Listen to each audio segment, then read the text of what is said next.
Do you wanna know what's going round? See what's the talk of the town on Real Talk on the radio today.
Do you wanna know what's going round? See what's the talk of the town on Real Talk on the radio today. And welcome to Real Talk Radio 97.5. You're listening to Real Talk Radio live from the city of Northport. Special thanks out to Remax Palm Realty and Hardin Insurance Group for the major sponsorships for our station. We really send our thanks and appreciation. And keep in mind, citizens of Northport, that 97.5 FM is your emergency broadcasting network for the city of Northport. Very special guests in the house today. I'm going to start off with our city manager, Jerome Fletcher. How are you doing, buddy? I'm doing good, sir. How are you doing, John? I'm good. So I'm going to do a round table and I'm going to go around. Mike, you want to introduce yourself? Mike Morales from Quality TV. Next. Robin Snyder with Infinity Air Conditioning. Misty Ordaway with Cover Your Assets Home Watch and Hoover Pressure Cleaning. Joe Galuski with Avalon Insurance Group. Awesome. Thanks, guys, for being part of the show. Jerome, would you give us a highlight of what the referendum is all about and why it's so important for business owners and citizens to get involved? Sure, absolutely. Thanks, John, and thanks for everyone being here today. We appreciate the effort to get the word out about factual information. And, you know, we're coming down the stretch here. The referendum is coming up on November the 5th, and we want to make sure that people have the right information to make their own decisions. But the referendum is important because the city of Northport is at a particular turning point in its age where we've turned 65 years old and things that we have don't work quite the same way they used to work. And I think we all can appreciate that as we're all getting older in lives. But at the end of the day, right, at the end of the day, we all want to make sure that the city is taken care of. So let's make that the most important thing. the infrastructure in this city and the recovery from natural disasters cannot be denied. I don't think anyone needs any sort of education on the natural disaster aspect of this project because of what we've all just gone through. And this city dodged a really big bullet with Hurricane Milton. We were preparing for the worst scenario. We actually got somewhere closer to the best scenario. So we are certainly blessed and grateful that we didn't catch the bad end of that storm. But it's hard to feel relief when you know that others around you did catch it. So we send our thoughts and our resources out to them to help them and hope they recover as soon as possible. But this particular referendum, John, the importance of it, and knowing that we're about to come to some decisions that are going to talk about our capital improvement plans. We're talking about streets, bridges, roadways, buildings, everything that this city needs to function with the growing rate of population that we have is enormous. We have to be able to take care of ourselves as we grow. There are not going to be too many more hands out to help us. And I'll give you a good example. So we were, of course, we're always talking about police headquarters that, is not part of this referendum. That's a separate voting object for the community. But look at all the resources now that are being poured into those who were damaged, and rightfully so, by Hurricane Milton. That takes first priority over everything, the preservation of life and getting the quality of life back in order. So we have to be able to take care of ourselves. And being able to borrow money, which is something that we can't do, will put us in line to be able to do that better than we can today. And it doesn't eliminate the public from the process that we go through of fixing up the city. It actually includes them more and acts more like a normal city with these sort of challenges. Fantastic. We just went through a couple hurricanes, and I know we were prepared inside the walls in the OC. But not being able to borrow the money, first question to you in that sense, doesn't that put us in a precarious situation again, seeing as how we've gone through that once? And doesn't that give us another tool in the bag, so to speak? It does. And we were actually lucky that we actually had or are having this hurricane season after we've recovered a lot of the money that we spent out for Hurricane Ian. I mean, we spent out over $50 million and we've gotten most of that back. But when you take that and you add it on to something that would happen where we didn't have our funding at the level that it should be, that could be catastrophic for the city. And we need to be able to take advantages of our governor. He was here during Ian. He's been here during Milton. You've seen him on the news. He's been very active in making sure that those who are impacted not only see and hear him before, during, and after these responses, and they actually offer some low or no interest loans to municipalities to help them out. And we cannot take advantage of those programs, and that's a problem. We need to be able to say, hey, look, you're offering it. We can accept it and pay it back. Or some of those loans turn into grants at the end of the day. Now, wouldn't that be great if that were to happen for the city? But without being able to get your foot into the door, you're excluded from the conversation altogether. And that's not fair to our citizens, because trust me when I tell you, with the amount of things that we have upcoming that this city needs, we're all going to need to be as fiscally responsible as we can to make the impact on that as small as we can on as many as we can. Anybody else have a question for Jerome?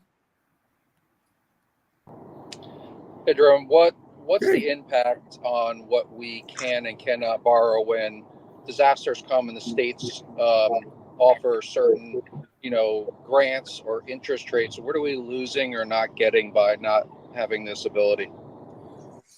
Well, I think what we're losing by not having the ability is we not being able to participate is just crushing. I mean, if you can't be able to join into a group of people who are providing funding that would allow you to take advantage of it. Now, some of those programs, Mike, without knowing all the details of each and every one, everything you borrow in some way has a limit to it. And without knowing the details of that governor program, I can tell you that the city will not be able to borrow anything more than it can financially afford to pay back. It's similar like you do with a car or a house. You can go and want a $3 million house, but if you can only afford a $1 million house, then guess what? That's what the bank's going to approve you for. The credit with your city is no different. And when we have the guardrails in place that allows us to do this responsibly, whether you're talking about our financial advisors, debt management policies, and the different internal guardrails that we need to keep on this particular item so that we can stay in line. And when I say stay in line, I mean be transparent. We're going to report information. There's not anything that's going to be done in anything but the fullest sunshine of transparency for this entire state. So we're comfortable that once we get the ability to do it, that we'll be able to show the citizens that we can do it responsibly. Anybody else? John? Go ahead, Missy. I'm sorry. I was going to say, what would you tell anybody who's on the fence about borrowing, for the referendum? What would be the most important piece of information you would want them to know before making their decision? I would say, look at what we're asking you for. The guardrails of the ask needs to be reiterated. One, natural disasters, that was a clear-cut one that I believe everyone understood. At the same time, what you also need to understand is that other municipalities don't have this restriction of $15 million per project for the other critical infrastructure that might fail. They just have the borrowing, whether it be for whatever they need. And we put specific guardrails on ours. Disaster recovery, infrastructure that needs to be replaced, as well as the $15 million cap. And that's what we heard prior to us finalizing this with the committee. We heard, we listened, and that's exactly what we gave our citizens. For the citizens who don't believe that, well, you're going to do the right thing by the infrastructure piece of the project, we're talking about infrastructure that is failing. And in my words, $15 million is not even going to be enough to replace infrastructure that is failing. So you're going to see us come back to you anyway, but we had to begin somewhere. And this is what we call a compromise and baby steps in order to get people to understand that, hey, look, we got to start somewhere. Let them prove that they can deal with $15 million. And then if someone wants to change it down the line, then they can. But this is an effort in us making sure that the community understands that they can trust us in what we do and how we're doing it, and not hold on to the control they don't want to let go of. Just to add Joe, on, yeah, go ahead. sorry, Go ahead. aren't we the only municipality in the state of Florida that is not allowed to borrow? We are, based on what we can find through the Florida League of Cities and our financial advisor, the PFM, no one has this restriction that we do. Now, others did have this restriction, Missy, at some point, but they actually changed their charter at some point during their life cycle. And I know we're 65 years old and a lot of people can't believe that we don't have this ability to do it, but it is what it is. We can sit back and admire the problem, or we can go forward and meet the solution. And that's what we're focused on. We're trying to make sure that we can make sure the next 65 years are as well, if not better, than the first 65 years. Joe, do you have a question? No, I'm actually just listening, and I'm agreeing with Jerome saying. I like what he's saying. Awesome. So I do have a question for you in regards to the last hurricane. We had some discussion about the solid waste and different things there. I know that's not about the referendum, but it kind of works together in the communications that come down from the state, the county, and then back to us, because our EOC shut down. You were in direct contact with the EOC in Sarasota County. Mm-hmm. So we ended up doing like the collection of our waste and our trash by ourselves. We didn't have to go into the pool of money like we did with Ian. And I kind of want you to talk about that and why we did it that way. Because it was not a handout anymore because we didn't get hit that hard, correct? Oh, it was not a handout. It was a hand up. And we, first of all, we're grateful for all the support that we get from our state officials. But when you look at the, and this would not have been debris pickup on the $50 million, $45 million scale that Ian was, let's be clear. Right. And when our team went out and did the damage assessments, you could tell that it wasn't as bad as one we thought it was going to be, and one what Ian was. So when our team could say, hey, we can go out and pick up debris throughout our city and do it within ourselves, then that saves us time and money of having to go out and execute the contracts and waiting for money to come back. there's no doubt that the money would come back in the way that, our state officials have said. That's not even the question. The question is, how efficient can you be by doing something and not sort of raising that flag if you don't need to raise that flag? We've also talked in the last couple of days about, picking up debris in HOAs. We've been trying to communicate this properly. And if I ask everyone who's listening to bear with the city, we don't make a decision lightly to pick up our own debris. So there's going to be a little bit of communication challenges, and we're trying to work through those. But each and every person who is in this city, whether you're in an HOA or not, you can ask for a bulk pickup for your debris from Hurricane Milton, and we will come pick it up. We will be doing that over the next few weeks. We will making sure that those who need it have it, but not everyone needs it because everyone wasn't affected the same way. You go in the different parts of our city, you'll see that some people had a lot more vegetation debris than others, and it just varies. So we didn't throw a one-size-fits-all blanket over the city. We said, if you need something, you call us. We will not charge you for it, and we will pick it up. And we're going to continue to do that over the next few weeks. And I know that there's some communication about that we're sort of clarifying, but we appreciate the patience. We're going to get it right. And at the end of the day, no matter how you look at it, just remember that you will not be charged for your debris pickup as a resident for the Hurricane Milton debris as a citizen of the city. Fantastic. Anybody else have anything for Jerome? Hey, Jerome, so just I understand, and because I'm hearing obviously things that are floating around, everybody talks, as you know, it's important to get the facts. So if this is something that didn't pass, and I'm hearing, obviously we still got to build these infrastructures, we still got to maintain them, the city's growing faster than probably most cities in Florida, as we know. This would ultimately lead to what I'm hearing, a double-digit tax increase. Is that what I'm hearing correctly? If we needed to raise funds and this wasn't approved to allow the city to borrow? I'm not sure I could survive here with the double-digit tax increase, so I hope that that's not the case. But let me tell you what I know. I don't know what number of a tax increase it would be, but I can tell you it's going to be a lot more painful process than the one I'm asking you for. What we're asking you for is just to be in line, and I'm not even asking for exceptions or exceptional rulings, just normal rulings of being able to borrow. Then we work through the proper channels and the right ways with our credit rating agencies and all those good players to make sure that we just borrow as much as we can afford without raising any millage rate any more than you need to. In my mind, if it fails, then what we do is we have to take other pathways to get the work done. There's no way that anyone who resides in this building can say that we are going to let this city fail with this infrastructure and what it needs. So that means we probably have to go to the state. The state will probably have to help us and maybe have to go through the court and get it validated through other financial tools that might be available for us to use as a city. All of those, or you might have to wait until another referendum, comes out and borrow project by project, all of that is going to cost you time and money. And at the end of the day, if we're here to protect the citizens and the taxpayers' dollars, we need to be the most efficient government that you deserve. And that's why we're asking you for this, so that we can make sure we live up to that expectation. Can you highlight the debt management side of it?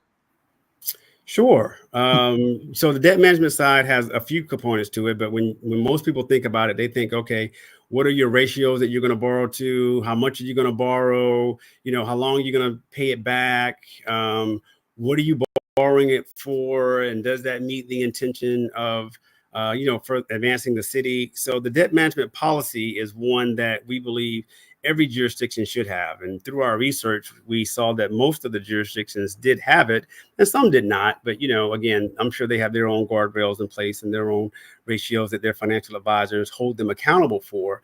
But at the end of the day, the debt management policy is going to make sure that those who have the concern that, well, this is a blank check or this is just free spending, that the government is just going to go into all of this debt, you cannot go into more debt than you can afford. Now, if you take that debt management philosophy, and if you stay with us for the upcoming months, once get past the referendum, we're going to show you in detail the fiscal condition of this city. We're going to show you the capital improvement timeline and projections of what this city needs. We're also going to show you what the economic development and the growth of this city is doing and how that's going to fit into the equation. And I'm going to jump to a spoiler alert for all of you. The city is not going to have enough money when you get to the end of that conversation. We are going to be in trouble. We are going to have a financial issue. If you remember, if any of you listened to the meetings that we had in late summer, I told everyone, I see a fiscal cliff ahead of us. And if we don't sort of get our ducks in a row before we get there, we're going to have a problem. So while everyone's focusing on November the 5th, I'm already trusting everyone to do the right thing and waiting for a January conversation with you all to say, okay, well, what does this mean to us now?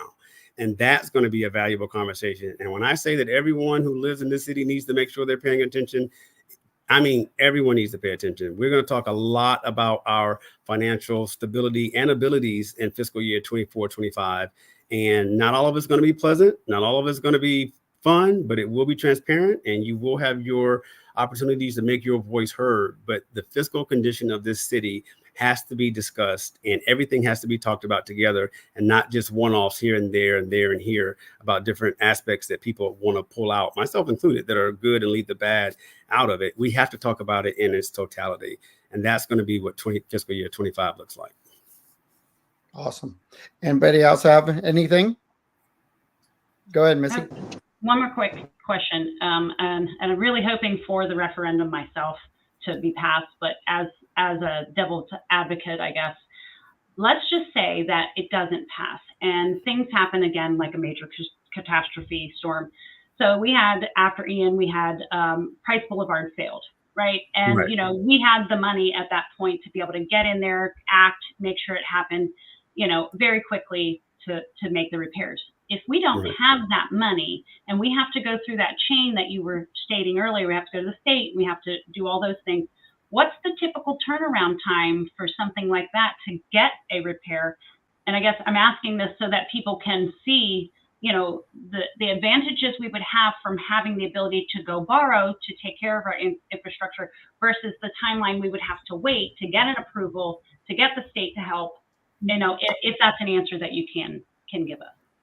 I believe, and that's a great question, Missy, and I believe that timeline is you're going to stretch into multiple months, if not years, because well, first of all, the government doesn't move that fast for anything, but to be in a situation where you have your residents displaced, and if everyone remembers when Ian happened and Price did fail us, you know, we didn't know Price was going to fail. So there was no alternate route and backup and how you're going to get people around the city. It was just miserable for the few weeks that it was miserable. And just imagine stretching that out for multiple years. That's going to be a problem. Even now, when we're redoing Price Boulevard, we have a traffic maintenance plan so that we can make sure that we are as disruptive as little as possible to our community. But in your example, if we have to go to some other government entity and tell them that we do not have the financial capacity to take care of our needs based on a natural disaster or something that we can't control, that is not going to go well for our city. People are flocking to the city of Northport. There are a lot of great things about this city, whether in various ways, pick it, whatever you like, but we all love the city for various reasons. And we all know the city has challenges for various reasons. So at the end of the day, we want people to continue to come here. The quality of life here is amazing. Anything that you do to disrupt that not only affects the people who are here, it affects the people who are coming here, and it affects your long-term viability to remain one of the fastest growing cities and best quality of life cities to live in the state of Florida. I don't think we want to jeopardize that. I like the fact that we have low crime and we have a great, police headquarters. Our first responders are awesome. I love the fact we got a great Parks and Recs team. And I love our development services team. We have a lot of positive energy and momentum going right now. And to sacrifice that for any reason that's within our control is unacceptable. You brag often about the experience level that we have in our leadership at our city. I got to see a lot of that in action inside the EOC. And for those of you who are listening right now, the experience that I've had now twice, being part of the EOC, being part of the communications back out to the citizens, I don't think we give them nearly enough credit for what happens behind those walls. They're taking time out, want to come down and communicate to the citizens out through me. But the experience level that we have within our city, I think gets amplified when it comes down to a crisis management situation. And I think these two things kind of couple together, because the referendum that we're talking about, we're dealing with a lot of these things. We're dealing with the management of things, the projections of what we need to do. Can you talk about the importance of having that experience level within the walls of City Hall, and why the team is so valuable for this? Absolutely. So I'm going to break it down like this. So Julie Belia is phenomenal. And the woman is a machine. I don't know how she does it, but she does it. And she's phenomenal. And she's been working here for 40 some odd years. And, you know, she is one of our baby boomers who can never leave us and retire. We want her to be here forever, you know, to be honest with you.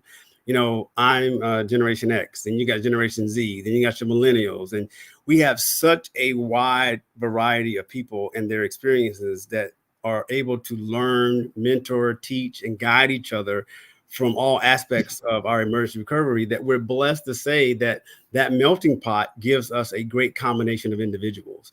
You see younger people learning and being mentored by the senior ones. You see the younger ones actually teaching the other ones something to do, how to be more efficient, or what this means and what that looks like. But at the end of the day, you put that under the umbrella of an experienced incident commander and Stacy Alicio, and that's what we had that you saw. You know, she took the bull by the horn. She ran with it. We've had Helene and Debbie, which sort of skirted around us for the most part. But for Milton, we were fully activated. You know, we were fully activated, sleeping here overnight and, you know, praying for the best. And Lord knows he heard us and did that. And, you know, we were very, very fortunate. But the people in that room of all ages and diversity just pulled together so well in a time that was needed so that we could give the city our best effort. And that's what we did. And that experience cannot be understated. But I love the fact when I see our team growing closer together during situations of emergency than growing apart from each other, because relationships are built before you get in those situations, and they're only enhanced when you get there. You do not want situations like this to tear down your team, but uplift your team. And so I think that we kept everything in perspective, and you were right. There was a lot of people there who had loved ones who were not beside them. And that's a hard feeling. My wife was home with my son. And, you know, that's a part of what we sign up for when we take these city jobs. When you sign up to take a city job, you know that you're going to have a role in emergency management, because we have to make sure the city is secure. And these people who work for the city of Northport know that in advance and still come every single day. And that is to be applauded. And I know everyone has a different version of how they go through different situations, but the fact that these people, some of them don't live in Northport. Some of them might live in Port Charlotte, which was hit a little bit harder than us. Or some of them might live up in northern Sarasota County, which was hit differently than us as well. So they're worried about their loved ones, and they try to communicate as much as they can, as often as they can. But you know as well as I know, there's going to be that blackout period where there's a little bit of time where you can't reach somebody. And you have to have the right peace of mind knowing that they're safe in order to perform your job correctly for the city of Northport. So my hat's off to all of them. You know how I feel about them. They're amazing. And I wouldn't work with any other team if I had a choice. Fantastic. Anything else? I know Jerome's got to go, right? Well, I just want to let you guys have your own conversation so you can talk about the pros and cons. I'm here to just deliver the facts and make sure that you have what you need so you can know where to find the resources to make your decision. So please, I see the thing behind you, John. Please, everyone, just go to the website and go visit, get your own information, make your own decision. That's what the voting process is for. I encourage you all to take advantage of it. Also want to let you know we got an eat and greet event that's coming up on October the 24th from 5 to 7. It's going to be at the Morgan Center. It's sort of an expo style event to give you factual information that you can see and make your way around. We do have some food sponsors like Anna Marie Oyster Bar, the Casa de Uruguay, Savor, as well as Zio's. So we'll have some food for people so that you can sort of actually go around and make sure that you enjoy the process of learning about what it is that we want you to participate in. Everyone who learns about it is not going to vote for it, and that's okay. And and other people might vote for it. Oh, Missy, I'm sorry. It's 5 to 7 at the Morgan Family Center on October 24th. Fantastic. Yeah. Well, I appreciate your time. Let's see what I got here. She said, "What time?" Missy actually asked a question. I got your question, Missy. But I appreciate that. I appreciate you taking your time out to come on to the live stream and talk about all these things. I know how important it is for the city and staff to have a victory on this, because there is so much to do with our infrastructure now that we're 65 years old, and we do have to start taking a hard look at turning 70. Yeah, that's true. The time is gonna fly by, and when I tell you, I cannot stress enough the importance of when we get to January and we get some of these external reports in our hands and we start talking about, the nitty gritty, because that's going to be where some of these meetings are going to be so important. And I want everyone to stay involved and engaged with your government. Please be active, and whether you're talking to me or you're emailing someone or you're serving on a committee, or just make sure you have some sort of ear to the ground to the city of Northport. I don't want people to be surprised and say, well, I had no idea that was happening, because our comms team, they do a great job. They did a great job during the hurricane event with the call center. The call center took hundreds and hundreds and hundreds of calls from people who needed things and made sure that they were tuned in to the resources that they were asking for during times of need. Same thing. Stay plugged into your city. Please stay plugged into your city. Don't go away. If you have a problem and we fixed it, please stay engaged with it. You have a problem and we didn't fix it, please stay engaged with us. We don't want people to shy away from engaging with their government. We want to make sure that we sort of turn the curve on what people think about their government. And I think that by us doing our job and doing it well, I think that we can have an effect on that. Yeah. Well, and I'm going to say this to you because we had this in a side conversation. The people who think we're doing a good job in the city, they don't say a whole lot. I agree. And if I thought someone was doing a good job, I wouldn't say it either. Yeah. We're not looking for pats on the back, and we understand that, but we also want to make sure that people know when you have issues with the city, there's also things you love about the city as well. And those things can be communicated just as frequently as things that you have challenges with, because we know our team works hard. We know that we're trying to set the bar to be the best local government in the state of Florida. I mean, that's not something that we take lightly, and we are always looking for constant improvement. I had to apologize to a couple of people today back to the debris pickup. They were sending me questions, and that making sure that communication is clear and making sure that they know that we would never do something to harm you when you're in a time of need, as doing debris pickup from a hurricane. That's not even something that we would do intentionally. So you apologize for it, you mean it, you move on. But I do believe that the majority of the city knows that they have the right people in the right seats, and we're moving the city in the best direction it can go. Awesome. Well, I appreciate your time. Thank you so much. You got it. Thank you all. Thanks. All right. Take care, Jerome. Thank you. Thank you. So I know that we lost Mike. Mike's trying to come back in. I can see him down at the bottom of the screen, kind of getting ready to pop back on here, hopefully. But I want to start with Missy, and from your aspect of everything that you've taken in with one, the way that the city's handled the hurricane and gotten things rectified and cleaned up, right into the referendum and voting season. What's your perspective as a business owner, and what are people saying out there to you?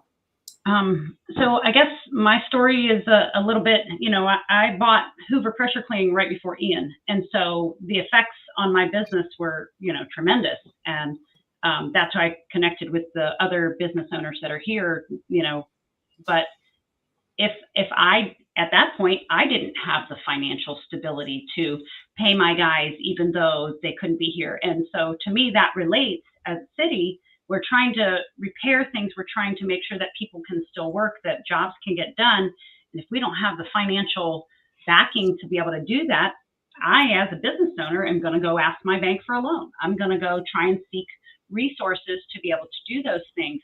And if we as a city can't do that, then how are we expected to survive? and I understand that there's fear-based thinking around, how they're going to spend and, things of that nature. But really, it's outlined, and as long as that outline is followed, and we stay within those guidelines or guards, as Jerome called them, then I don't see a problem with, being able to go out and seek resources when we are in an emergent need. Robin, do you have anything to add in? Yes, I echo what Missy says, but also, I think a lot of it is people just don't know. They get busy in their lives, and I've heard them say, "Yeah, that price expansion is taking years." They don't realize, a lot of them, that it's self-funded. That we aren't able to get the loans that we need, and I just want to help create more awareness, for our different residents. I think they'd be on board.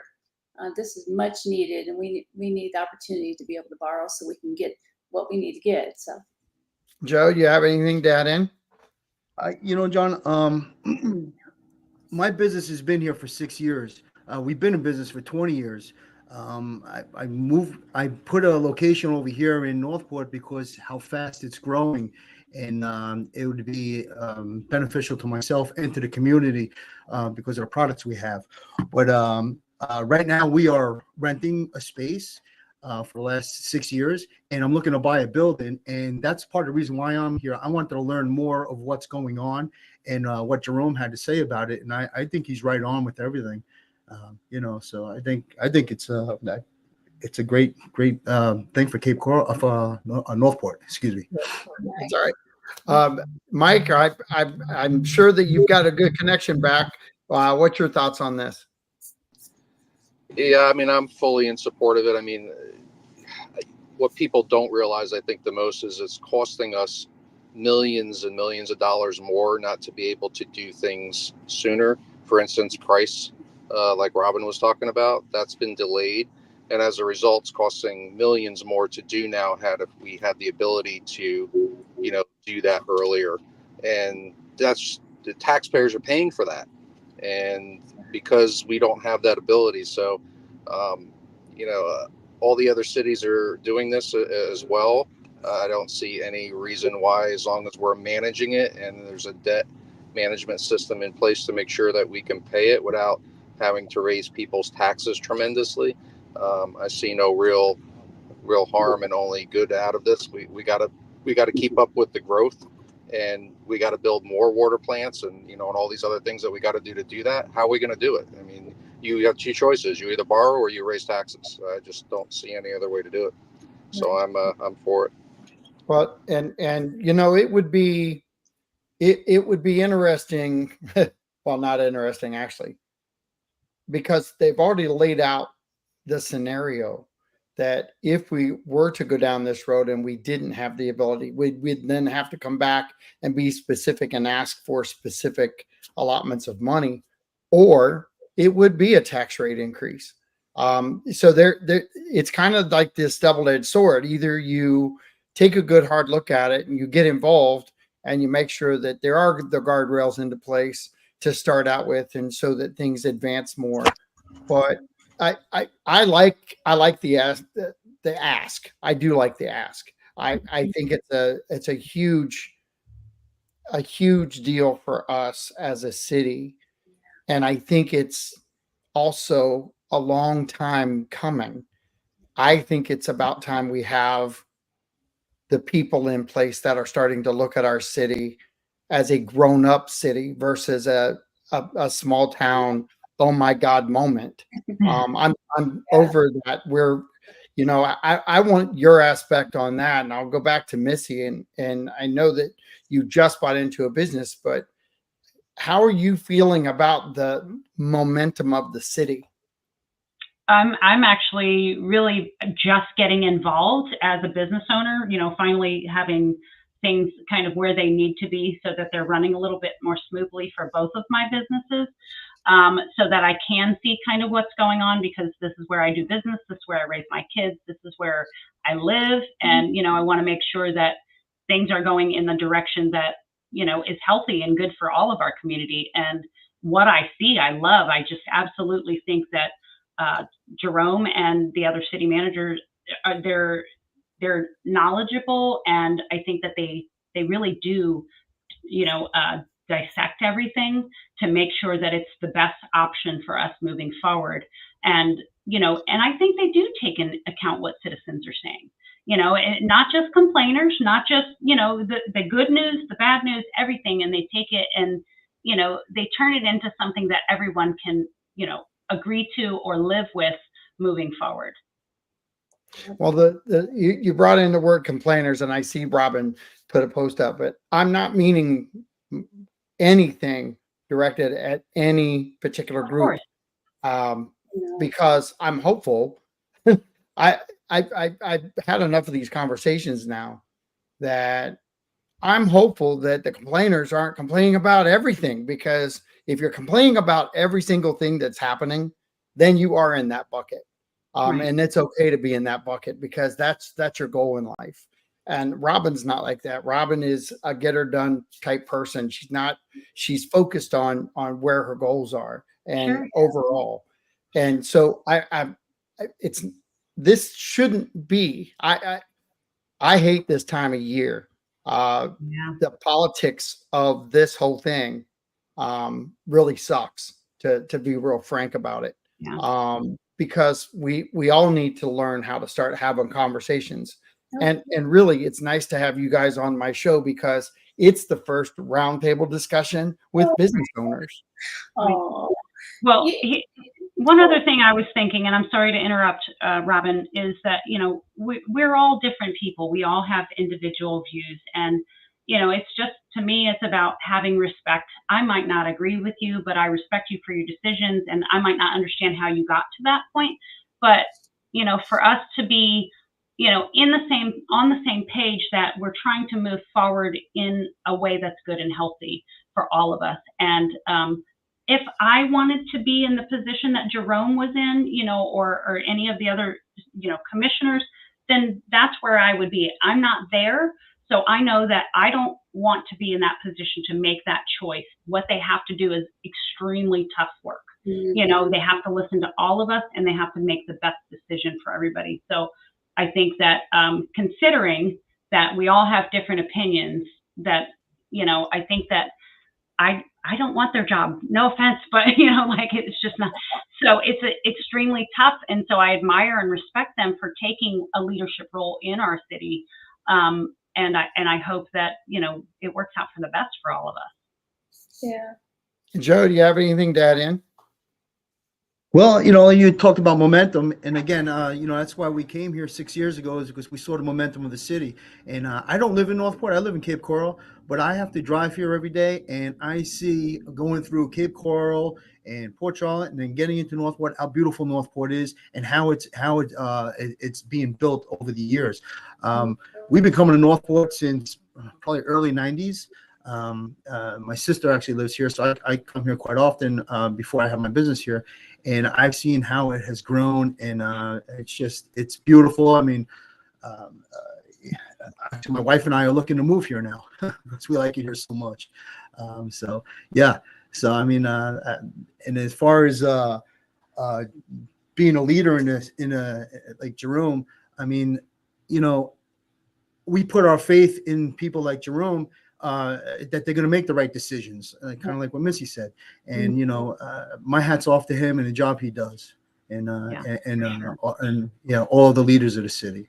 I think you have to include in the commissioners, because while these commissioners are really over top of Jerome can only guide the ship down the path that they kind of direct him to do.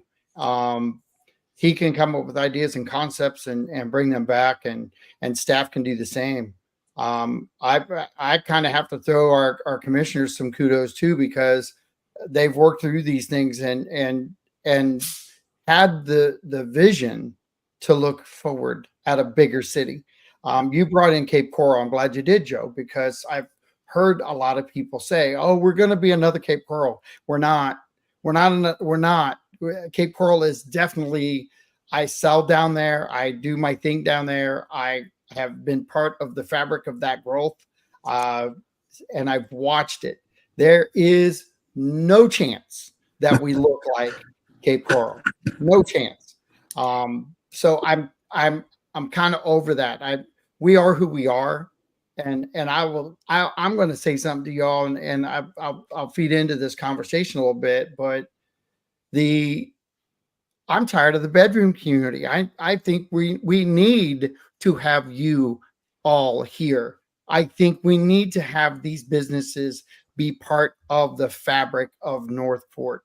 I think we need to learn how to shop local and support our local businesses. Right. It's very difficult to have a business. Now, we don't have a representation from a restaurant here, but you guys know, because you go to lunch, you see the struggle. The struggle is actually real, because you can go to any restaurant here in town at lunchtime and get a table. You can't do that in Cape Coral. You can't do that in Fort Myers. You can't do that in Venice or Sarasota. We are still that transient city, but we are coming, and we're coming with a vengeance. And some of the things that I think our leadership's taken advantage of with the rezoning and the restructuring, while it is imperative that people think about it from a residential standpoint, I understand. I look at it through two different concepts. When you rezone, you bring business, different style of businesses. But when you rezone, you also help the citizens who may be in a different situation with their plot of land than they were when they purchased it, unfortunately. So there's like this double-edged sword as you go through, but with business owners like you guys, when you're looking at this, and Mike, you've been around for a while. I don't dare tell how old you are or how long you've been here, but you know, you're the Godfather. Yeah, the Godfather of Northport, I guess. But at least on this show, how about that? But how do you feel like things are going? As overall, from your viewpoint. My viewpoint's very different, because as I grew up here, my dad started in 1970, so we were here when there was one grocery store. It was Winn-Dixie. It was over where the post office is on 41 in Biscayne, over that area, and a lot of the rest of what you see now was grass. So the police department had a couple of people on, and when they got a call, they called the police officer at home. He had to get dressed, drive his car to the PD, pick up the police car, and respond to the call. So that's where I remember things. So tremendous, obviously, growth. Obviously, we have to be prepared for it. I'm thinking about, as I'm going in and out of the cell signals here, because of Sarasota and the damage from the hurricane. We spent $50 million in our kitty to be able just to do what we need to do. If we were to get hit again, I'd be really concerned on how to pay for that. Where's that going to come from too? So I'm excited about Northport. Everybody is. That's why everybody's coming here and building here. We got, the best of the best here. So we just need to make sure we have the tools to continue growing the city the right way, and so everyone prospers. Robin, do you have anything to throw in there? Yeah, a couple things. I'm an 18-year resident of Northport. My husband and I have raised 4 children here, and we chose it because it was a safe town. So when we moved here, that was one of our biggest reasons. I love my town. Even though it's so big, when I walk into Publix, I know so many people, so it has that small town feel. And when I was talking about Price Boulevard, I was only saying that people didn't realize that it would have cost $3 million, but because we didn't have the ability to borrow, now it's going to cost over $80 million. So just the importance of the charter, I've really taken it to heart and just want to, create awareness. So. And that's a good viewpoint. Mitzi, you got anything to add in? No, I think I'm tapped out. Tapped out. Wow. Woo! It's rare for me not to have an opinion, John. Holy cow, man! We settled the. Let's go on to the world economy, I guess. But Joe, do you have anything? Well, I think Robin said it right. I mean, if you got to wait for funds to come in to do a repair, the way things are going up.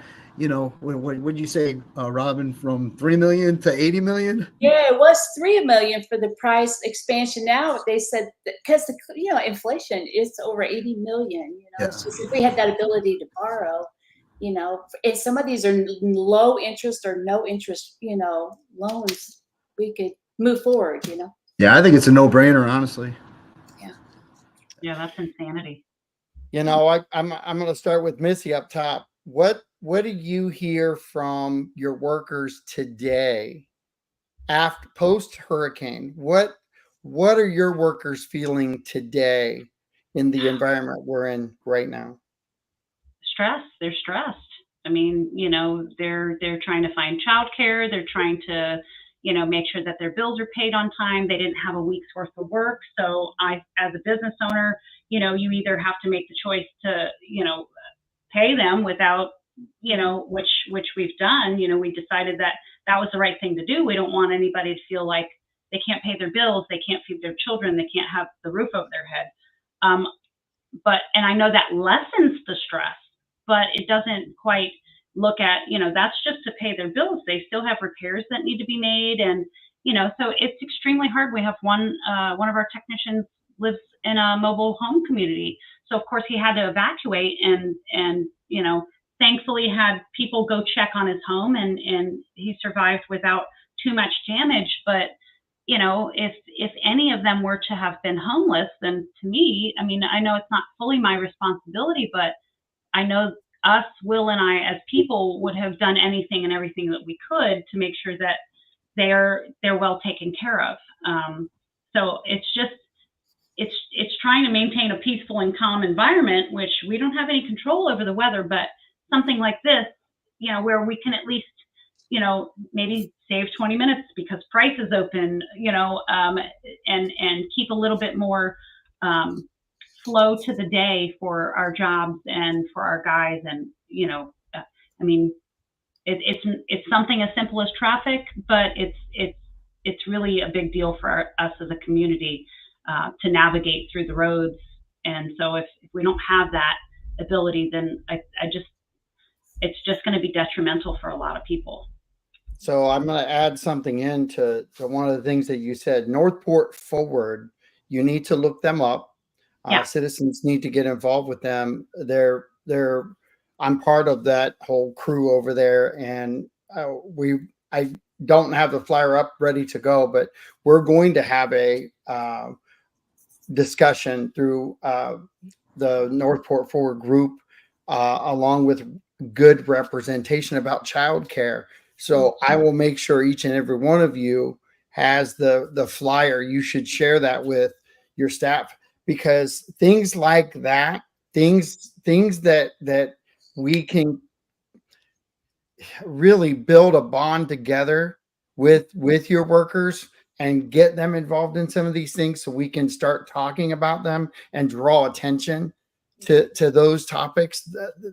We're average age is 48. We have got to start getting the working class representation. We have got to start getting the working guys and gals out in the field attached to some of the things that we're talking about, because they're the reasons we're doing it on most cases. So I'm glad you brought in the childcare side.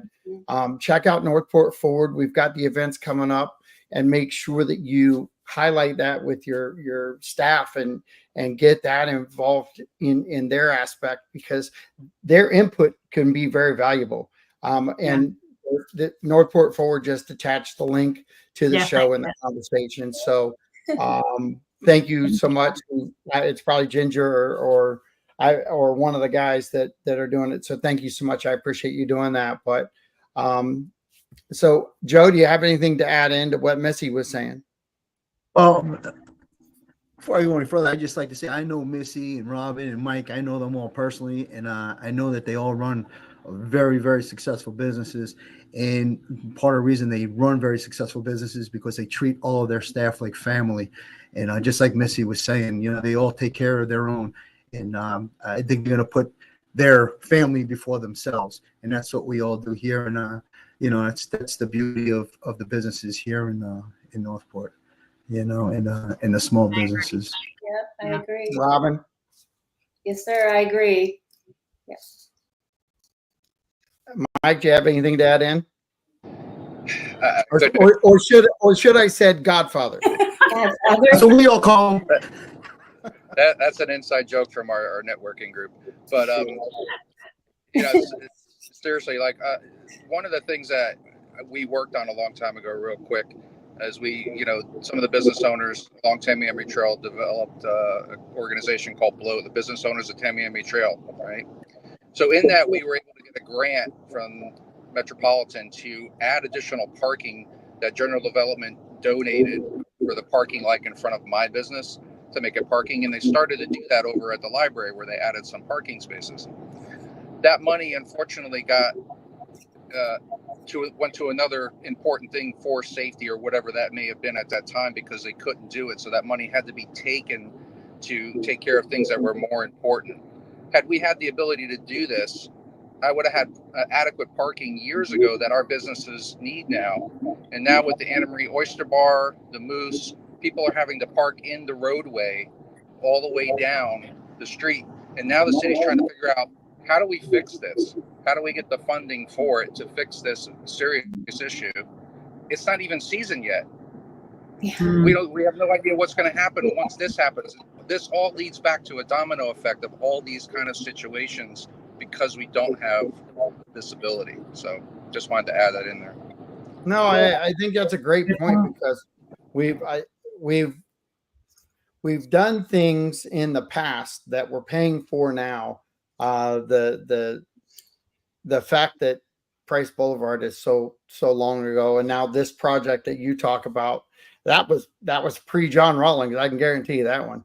But because I've been here since about 2000, and I've watched it grow, and I've been happy about some things. I've been unhappy about some things, but like Robin and Pete and everybody else, Northport Forward, and you guys, we all take pride in the city.